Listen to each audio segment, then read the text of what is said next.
Hello, my dear students. Welcome back to Business Regulations.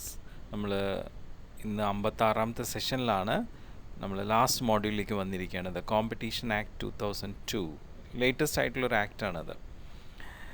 ഇപ്പോൾ competition എന്ന് പറയുന്നത് ഒരു കോമൺ മാൻ, ഒരു ലീമാൻ, ആം ആദ്മി എന്ന് പറയുന്ന സാധാരണക്കാരൻ, അവർക്ക് വളരെ broad range of goods and services competitive പ്രൈസിൽ കിട്ടുന്നു എന്നാണ് ഉദ്ദേശിക്കുന്നത്. അപ്പോൾ ഒരു കോമ്പറ്റീഷൻ എന്ന് പറഞ്ഞാൽ പ്രൊഡ്യൂസേഴ്സ് എന്ത് ചെയ്യുന്നുണ്ട്, ആ കോമ്പറ്റീഷനിലൂടെ മാക്സിമം ഇന്നൊവേറ്റ് ചെയ്ത് സ്പെഷ്യലൈസ് ചെയ്യുന്നു എന്നാണ് നമുക്ക് മനസ്സിലാക്കാനായിട്ട് പറ്റേണ്ടത്. ഇത് കോസ്റ്റ് റെഡ്യൂസ് ചെയ്യാനും അതുപോലെ കൺസ്യൂമേഴ്സിന് ഒരുപാട് വൈഡ് ചോയ്സും പ്രൊവൈഡ് ചെയ്യുന്നു എന്നാണ് മീൻ ചെയ്യേണ്ടത്. ഒരു ഫെയർ കോമ്പറ്റീഷൻ എപ്പോഴും മാർക്കറ്റിൽ അതിൻ്റെ ഒബ്ജക്റ്റീവ്സ് അച്ചീവ് ചെയ്യാൻ വളരെയധികം ആവശ്യമാണ്. അപ്പം അങ്ങനെ ഓരോ മാർക്കറ്ററുടെയും ഗോള് ഫെയർ കോമ്പറ്റീഷൻ ഉണ്ടാക്കുക എന്നുള്ളതാണ്. ഓക്കെ, സോ അതിലൂടെ നമ്മുടെ സമ്പദ് വ്യവസ്ഥയിൽ ഒരു ലെവലിൽ, ഒരു നല്ല ലെവലിൽ പ്ലേ ചെയ്യുക എന്നുള്ളതാണ്. ഓക്കെ, സോ അത് നമ്മളുടെ മാർക്കറ്റർക്കും കൺസ്യൂമർക്കും ഒരുപോലെ ഗുണം ചെയ്യുന്നതാണ്. ഇപ്പോഴത്തെ ഈ ഒരു ലിബറലൈസേഷൻ, ഗ്ലോബലൈസേഷൻ്റെ ഭാഗമായിട്ട് നമ്മളുടെ കോമ്പറ്റീറ്റീവ്നെസ്സിന് ഒരുപാട് പ്രാധാന്യം ഉള്ളതായിട്ടും അത് ഒരുപാട് കൂടുന്നതായിട്ടുമാണ് കാണപ്പെടുന്നത്. അപ്പോൾ അതിനെ ഒന്ന് വേണ്ട രീതിയിൽ റെഗുലേറ്റ് ചെയ്യാനായിട്ടാണ് നമ്മുടെ കോമ്പറ്റീഷൻ ആക്ട് 2002 ഫോം ചെയ്തിരിക്കുന്നത്. ഓക്കെ, നമ്മളുടെ ഇന്ത്യയിൽ പ്രത്യേകിച്ചും നല്ലൊരു കോമ്പറ്റീറ്റീവ് കൾച്ചർ ഫോം ചെയ്യാനായിട്ട് ഈ കോമ്പറ്റീഷൻ ആക്ട് 2002 വളരെയധികം സ്വാധീനിക്കുന്നുണ്ട്. നേരത്തെ അതിന് മുമ്പ് നമ്മൾ ഫോളോ ചെയ്തിരുന്ന ഒരു ആക്ട് എന്ന് പറയുന്നത് monopolies and restrictive trade practice act 1969, MRTP act 1969 അതായിരുന്നു നമ്മൾ ഫോളോ ചെയ്തിരുന്നത്. പക്ഷേ ഇപ്പോഴത്തെ ഈ ഗ്ലോബലൈസേഷനിൽ കോമ്പറ്റീറ്റീവ്നെസ് കൂടിക്കഴിഞ്ഞപ്പോൾ ആ ഒരു ആക്ട് കാലഹരണപ്പെടുകയാണ് ചെയ്തത്. അപ്പോൾ ഇപ്പം നമ്മൾ കൂടുതലായിട്ട് പ്രൊമോട്ട് ചെയ്യുന്നത് കോമ്പറ്റീഷനെയാണ്, അല്ലാതെ മോണോപ്പൊളീസിനെയല്ല. അപ്പോൾ അതുകൊണ്ട് എന്തായാലും MRTP ആക്ട് ഇനി ഫോളോ ചെയ്തിട്ട് കാര്യമില്ല, മറിച്ച് കോമ്പറ്റീഷൻ ആക്ടാണ് നമ്മളിപ്പോൾ ഫോളോ ചെയ്യേണ്ടത്.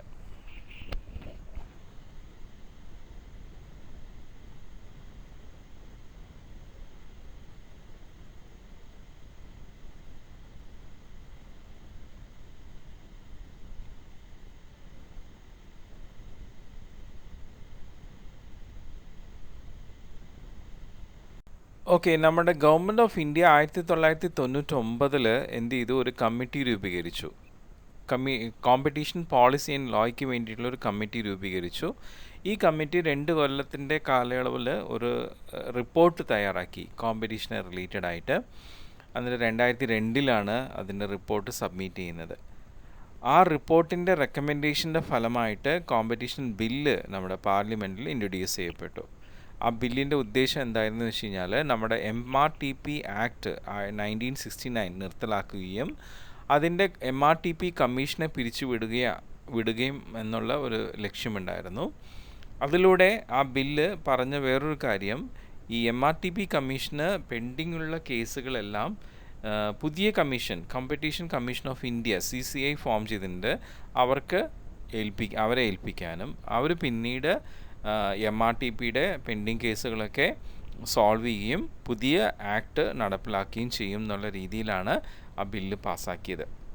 അപ്പോൾ ആ കോമ്പറ്റീഷൻ ബില്ല് നമ്മളുടെ ലോകസഭ, രാജ്യസഭ, പാർലമെൻറ്റിൻ്റെ 2 ഹൗസസിലും പാസ് ചെയ്ത് അങ്ങനെ നമ്മുടെ പ്രസിഡൻറ്റിൻ്റെ സമ്മതത്തോടു കൂടിയിട്ട് 2003 ജനുവരി 13 നിലവിൽ വന്നു. അത് നമ്മളുടെ ഈ ലീഗൽ ബുക്കിൽ ദ കോമ്പറ്റീഷൻ ആക്ട് 2002 എന്ന പേരിലാണ് വന്നത്. ഈ കോമ്പറ്റീഷൻ ആക്ട് വന്നതോടു കൂടിയിട്ട് നമ്മളുടെ ഗവൺമെൻറ് ഓഫ് ഇന്ത്യ അതിൽ ചില ഭേദഗതികളും കൊണ്ടുവന്നിരുന്നു, അമെൻമെൻറ്റ്സ്. അത് കോമ്പറ്റീഷൻ അമെൻമെൻറ്റ് ആക്ട് 2007 ആയിട്ടും 2009 ആയിട്ടും ഫോം ചെയ്തു. അങ്ങനെ വളരെ സ്മൂത്തായിട്ട് കോമ്പറ്റീഷൻ ആക്ട് 2002 നമ്മുടെ MRTP ആക്ട് 1969 റീപ്ലേസ് ചെയ്തു.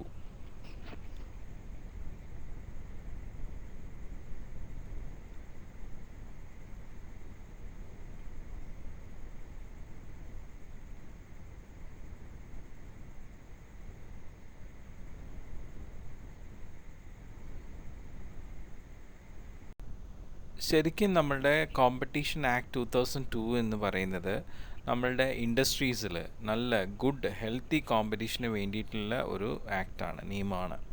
അപ്പോൾ ഈ കോമ്പറ്റീഷൻ എന്ന് പറയുന്നത് വ്യക്തമല്ലാത്തൊരു ടേമായിട്ടാണ് ഈ ഒരു ആക്റ്റിൽ അത് അത്രയും ക്ലിയർ ആയിട്ട് ഡിഫൈൻ ചെയ്തിട്ടില്ല.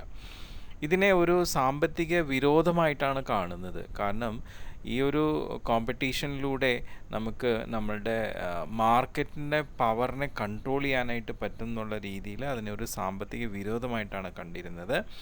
അപ്പോൾ പല എക്കണോമിക് എൻ്റർപ്രൈസസും അവരുടെ മാർക്കറ്റിൽ ഔട്ട്സ്റ്റാൻഡ് ചെയ്യാനായിട്ട് കമ്പീറ്റ് ചെയ്തിരുന്നു. അത് കമ്പീറ്റ് ചെയ്തിരുന്നു. അപ്പോൾ അങ്ങനെ കമ്പീറ്റ് ചെയ്ത് അവർ മൊത്തം മാർക്കറ്റിനെ പിടിച്ചടക്കുന്ന ഒരു സമ്പ്രദായത്തിലേക്ക് വന്നു. അതാണ് നമ്മുടെ മോണോപ്പൊളി എന്ന് പറയുന്നത്. പക്ഷേ അങ്ങനെ ഒരു മോണോപ്പൊളിയിലല്ലാതെ നമ്മൾ കോമ്പറ്റീഷൻ പ്രൊമോട്ട് ചെയ്ത് നമ്മുടെ ഈ ഒരു ഇൻഡസ്ട്രിയുടെ സ്കോപ്പും സൈസും ഇൻക്രീസ് ചെയ്യുന്ന രീതിയിലുള്ള കോമ്പറ്റീഷൻ പ്രൊമോട്ട് ചെയ്യാനായിട്ടാണ് നമ്മുടെ കോമ്പറ്റീഷൻ ആക്ട് 2000 വന്നിട്ടുള്ളത്. അപ്പോൾ ഇങ്ങനെയുള്ള സുഗമമായിട്ടുള്ള ഗുഡ് കോമ്പറ്റീഷൻ എന്ന് പറയുന്നത് ശരിക്കും നമ്മളുടെ എഫിഷ്യൻസി കൂട്ടാനും അതുപോലെ കമ്പനികൾ തമ്മിൽ സുഗമമായിട്ടുള്ള രീതിയിൽ കമ്പീറ്റ് ചെയ്യാനും അതുപോലെ എല്ലാവർക്കും ഒരു ഇൻഡസ്ട്രിയൽ മാർക്കറ്റിൽ അവരുടേതായിട്ടുള്ള ഷെയർ ക്രിയേറ്റ് ചെയ്യാനുമായിട്ടാണ് ഫോം ചെയ്തിട്ടുള്ളത്. അപ്പോൾ അങ്ങനെ കോമ്പറ്റീഷൻ ആക്ട് 2002 ഇന്ത്യൻ ട്രേഡേഴ്സിൽ ഒരിക്കലും മൊണോപ്പൊളി പ്രൊമോട്ട് ചെയ്യാൻ വേണ്ടിയിട്ടില്ല. അതായത് ഒരു മാർക്കറ്റിൽ ഏകാധിപത്യമായിട്ട് നിൽക്കാനുള്ള ഒരു സാഹചര്യം ക്രിയേറ്റ് ചെയ്യാനുള്ള കോമ്പറ്റീഷൻ ആക്ട് 2002 ഫോം ചെയ്തിട്ടുള്ളത്.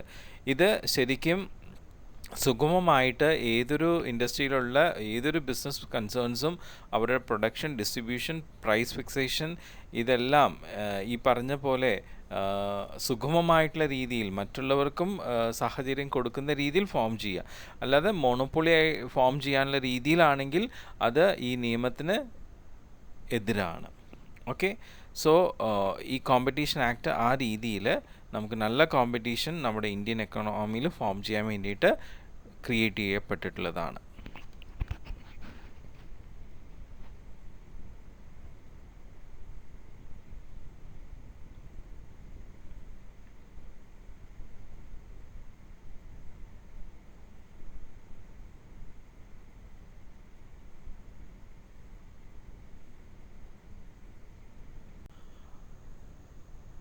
ഓക്കെ, നമ്മളുടെ ഈ കോമ്പറ്റീഷൻ ആക്ട് 2002 ഒബ്ജക്റ്റീവ്സ് എന്തൊക്കെയാണെന്ന് നോക്കുകയാണെങ്കിൽ അതിൽ ആദ്യത്തെ ഒബ്ജക്റ്റീവ് പറയുന്നത് to protect the interest of consumers by providing them good products and services at reasonable prices.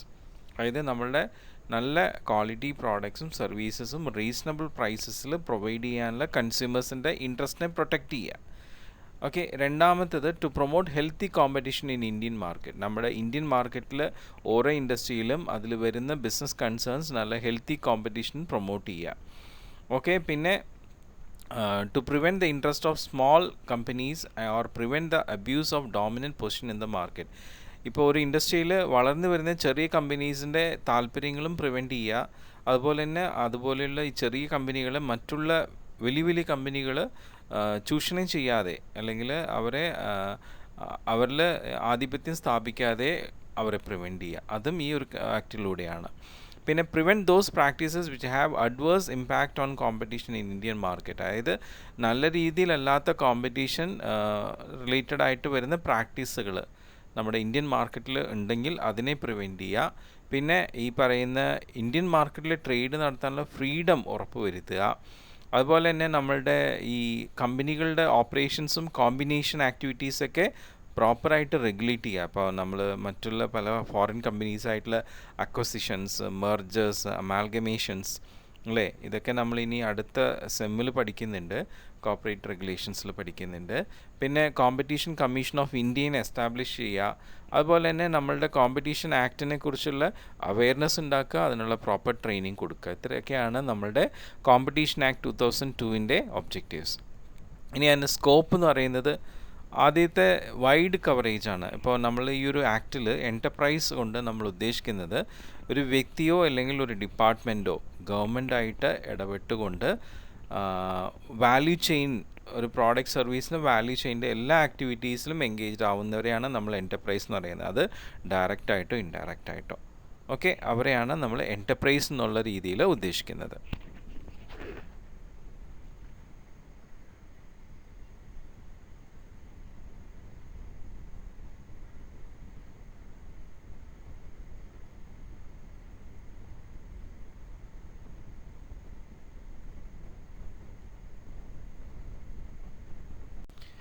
Okay. അപ്പോൾ നമ്മൾ ആ വിപുലമായി പറഞ്ഞ ആ എൻ്റർപ്രൈസിനെ ഒരു ശരിക്കും ആ ലീഗൽ നിയമത്തിൻ്റെ നിയന്ത്രണത്തിൽ കൊണ്ടുവരിക, നിയമത്തിൻ്റെ നിയന്ത്രണത്തിൽ നിന്നുകൊണ്ട് റെഗുലേറ്റ് ചെയ്ത് അവരെ കൊണ്ടുവരിക എന്നുള്ളതാണ്. പിന്നെ ആൻറ്റി കോമ്പറ്റേറ്റീവ് എഗ്രിമെൻറ്റ്സ് എന്ന് വെച്ചാൽ ഈ പറയുന്ന എൻ്റർപ്രൈസുകൾ തമ്മിലുള്ള എഗ്രിമെൻ്റ്, അല്ലെങ്കിൽ വ്യക്തികൾ തമ്മിലുള്ള എഗ്രിമെൻ്റ്, അല്ലെങ്കിൽ വ്യക്തികളുടെ അസോസിയേഷൻ തമ്മിലുള്ള എഗ്രിമെൻ്റ്, അത് നമ്മുടെ കോമ്പറ്റീഷനെ അനുകൂലമായിട്ടുള്ള കാരണങ്ങൾ കൊണ്ടിട്ടുള്ള എഗ്രിമെൻ്റ്, അതിനെയാണ് ഈ ഒരു ആക്ട് അനുകൂലിക്കുന്നത്, സപ്പോർട്ട് ചെയ്യുന്നത്. അതിൽ ഹൊറിസോണ്ടൽ അഗ്രിമെൻറ്റ്സും വരുന്നുണ്ട്, വെർട്ടിക്കൽ അഗ്രിമെൻറ്റ്സും വരുന്നുണ്ട്. ഹൊറിസോണ്ടൽ അഗ്രിമെൻറ്റ്സ് എന്ന് പറഞ്ഞു കഴിഞ്ഞാൽ ഈ പറയുന്ന ഈ ഇൻഡസ്ട്രിയിലുള്ള ബിസിനസ് കൺസേൺസിൻ്റെ അസോസിയേഷൻ, ഇപ്പോൾ നമ്മുടെ ചേംബർ ഓഫ് കോമേഴ്സ് അങ്ങനെയുള്ള കാര്യങ്ങൾ, ആൾക്കാർ ഒരു അസോസിയേഷനൊക്കെ, അവർ വന്നിട്ട് ആ ഇൻഡസ്ട്രിയിലുള്ള പല വസ്തുക്കളുടെയും പ്രൈസുകൾ ഫിക്സ് ചെയ്യുക, അതുപോലെ പ്രൊഡക്ഷൻ്റെ കൺട്രോൾ തീരുമാനിക്കുക, സപ്ലൈ തീരുമാനിക്കുക, അങ്ങനെയുള്ള ഹൊറിസോണ്ടൽ അഗ്രിമെൻറ്റ്സ് ഈ ഒരു ആക്ട് അനുകൂലിക്കുന്നുണ്ട്. അതുപോലെ ഏരിയാസ് അലോക്കേറ്റ് ചെയ്യുക, ഓരോ ഇൻഡസ്ട്രീസിനും ഓരോ ബിസിനസ് കൺസേൺസിനും ഏതൊക്കെ ഏരിയാസ് കവർ ചെയ്യാം, അതൊക്കെ അവർ തീരുമാനിക്കും. പിന്നെ വെർട്ടിക്കൽ അഗ്രിമെൻറ്റ്സ്, രണ്ട് കമ്പനികൾ തമ്മിൽ സെയിൽസിനെ ടൈപ്പ് ഉണ്ടാക്കുക, അതുപോലെ തന്നെ എക്സ്ക്ലൂസീവ് ആയിട്ടുള്ള ഡിസ്ട്രിബ്യൂഷൻ സപ്ലൈ, അത് ഇന്ന ഏരിയയിൽ ഇന്ന കമ്പനി, ആ രീതിയിൽ. പിന്നെ ചില ഏരിയാസിലുള്ള ഡീലിങ്സ് റെഫ്യൂസ് ചെയ്യുക, അപ്പോൾ അതൊക്കെ വെർട്ടിക്കൽ അഗ്രിമെൻറ്റ്സ്. അപ്പോൾ അങ്ങനെയുള്ള ഹൊറിസോണ്ടൽ അഗ്രിമെൻറ്റ്സ്, വെർട്ടിക്കൽ അഗ്രിമെൻറ്റ്സ് ഒക്കെയും നമ്മളുടെ ഈ ഒരു കോമ്പറ്റീഷൻ ആക്ട് 2002 അനുകൂലിക്കുന്നുണ്ട്. പിന്നെ അബ്യൂസ് ഓഫ് ഡോമിനൻസ്, നമ്മളുടെ MRTP ആക്ട് പോലെ അല്ലാതെ ഇവിടെ നമുക്ക് ഡോമിനേറ്റ് ചെയ്യാനായിട്ടുള്ള സാഹചര്യങ്ങളൊക്കെ ഈ ആക്ട് അനുകൂലിക്കുക തന്നെ ചെയ്യുന്നത്. ഒരു ഇൻഡസ്ട്രിയിൽ ഇപ്പോൾ ഏതെങ്കിലും ഒരു ബിസിനസ് കൺസേൺ വളരെ ലീഡ് ചെയ്ത് ഡോമിനേറ്റ് ചെയ്യുന്നതെന്ന് അതിനെയൊന്നും ഈ ഒരു കോമ്പറ്റീഷൻ ആക്ട് എതിർക്കുന്നില്ല. പക്ഷെ അങ്ങനെ ഡോമിനേറ്റ് ചെയ്യുന്ന കമ്പനീസും മറ്റുള്ളവരെ അബ്യൂസ് ചെയ്യുന്നതിനെ ഈ ഒരു ആക്ട് പ്രൊഹിബിറ്റ് ചെയ്യുന്നുണ്ട്. ഓക്കെ. പിന്നെ അതുപോലെ തന്നെ ഈ കമ്പനീസ് അവരുടെ കോമ്പറ്റീഷൻ കൂട്ടാൻ വേണ്ടിയിട്ട് ഇപ്പം മറ്റുള്ള കമ്പനീസായിട്ടുള്ള അക്വസിഷൻ ഓഫ്, പല രീതിയിലുള്ള കോമ്പിനേഷൻസ് വരാം, acquisition of share, acquiring of control and mergers, amalgamations, ഇതൊക്കെ. അപ്പോൾ അങ്ങനെയൊക്കെ വരുമ്പോൾ അതിനെ പ്രോപ്പറായിട്ടുള്ള റെഗുലേഷനിലൂടെ അതിനെ കോർഡിനേറ്റ് ചെയ്യുന്നതും ഈ ആക്റ്റാണ്.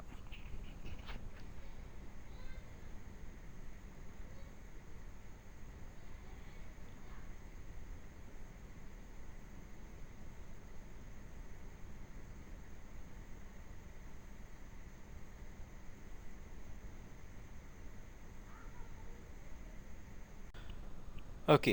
നമ്മുടെ ഈ ആക്ടിൻ്റെ ഫീച്ചേഴ്സ് എന്തൊക്കെയാണെന്ന് നോക്കാം. ഈ ആക്ട് ദ കോമ്പറ്റീഷൻ ആക്ട് 2002 എന്ന പേരിലാണ് അറിയപ്പെടുന്നത്. ഇത് നമ്മുടെ ഇന്ത്യയിൽ ഒട്ടാകെ പ്രാബല്യത്തിൽ വന്നിട്ടുണ്ട്, ഈ ജമ്മു ആൻഡ് കാശ്മീർ ഒഴികെ. പിന്നെ ഈ ഒരു ആക്ട് പ്രകാരം ആൻറ്റി കോമ്പറ്റേറ്റീവ് ആയിട്ടുള്ള എഗ്രിമെൻറ്റ്സ്, നമ്മളുടെ ഈ പറയുന്ന കാർട്ടൽസ് എന്ന് പറഞ്ഞാൽ ഈ അസോസിയേഷനുകൾ രൂപീകരിച്ച് അവർ പ്രൈസ് തീരുമാനിക്കുന്നതും അവർ മാർക്കറ്റ് കൺട്രോൾ ചെയ്യുന്നതും അവർ മാർക്കറ്റ് ഷെയർ ലിമിറ്റ് ചെയ്യുന്നത്, അങ്ങനെയുള്ള കാര്യങ്ങളൊക്കെയും പ്രോഹിബിറ്റ് ചെയ്യുന്നുണ്ട് ഈ ആക്ട്. പിന്നെ അതുപോലെ തന്നെ ഡോമിനൻറ്റ് പൊസിഷനിലുള്ള കമ്പനീസ് താഴെയുള്ള സ്മോൾ കമ്പനീസിനെ അബ്യൂസ് ചെയ്യുന്നതും അവരെ അൺഫെയർ ആയിട്ട് ട്രീറ്റ് ചെയ്യുന്ന ആ കാര്യങ്ങളും ഈ ഒരു നിയമം പ്രോഹിബിറ്റ് ചെയ്യുന്നുണ്ട്.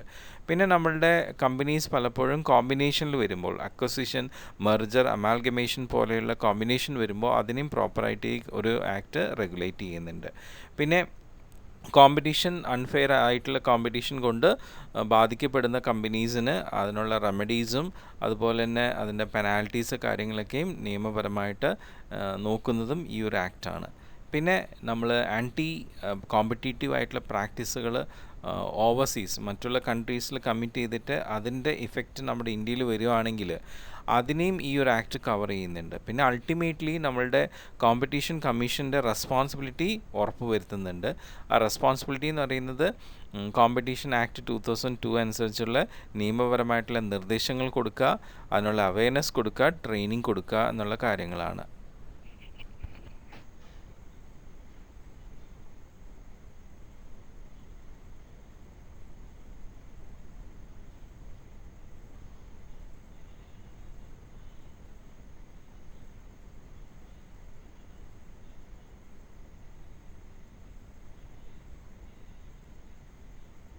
ഓക്കെ. നമ്മളുടെ ഈ ഒരു ആക്ട് പ്രകാരം നമ്മളൊരു കോമ്പറ്റീഷൻ ഫണ്ട് രൂപീകരിച്ചിട്ടുണ്ട്. ഈ ഫണ്ട് എന്തിനാണെന്ന് വെച്ചാൽ ഈ കോമ്പറ്റീഷൻ കമ്മീഷൻ ഓഫ് ഇന്ത്യയുടെ എക്സ്പെൻസ് മീറ്റ് ചെയ്യാൻ വേണ്ടിയിട്ടാണ്. അപ്പോൾ അങ്ങനെ അവർക്ക് ഫിനാൻഷ്യലി സ്വയം പ്രാപ്തി നേടാൻ വേണ്ടിയിട്ടും കൂടിയാണ് ഈ ഫണ്ട് രൂപീകരിച്ചിട്ടുള്ളത്. പിന്നെ അതിലുപരി നമ്മൾ ഈ competition commission of India form ചെയ്യുന്ന ഏതൊരു ഓർഡറും അത് അപ്പീലിന് വിധേയമാണ്. ഓക്കെ.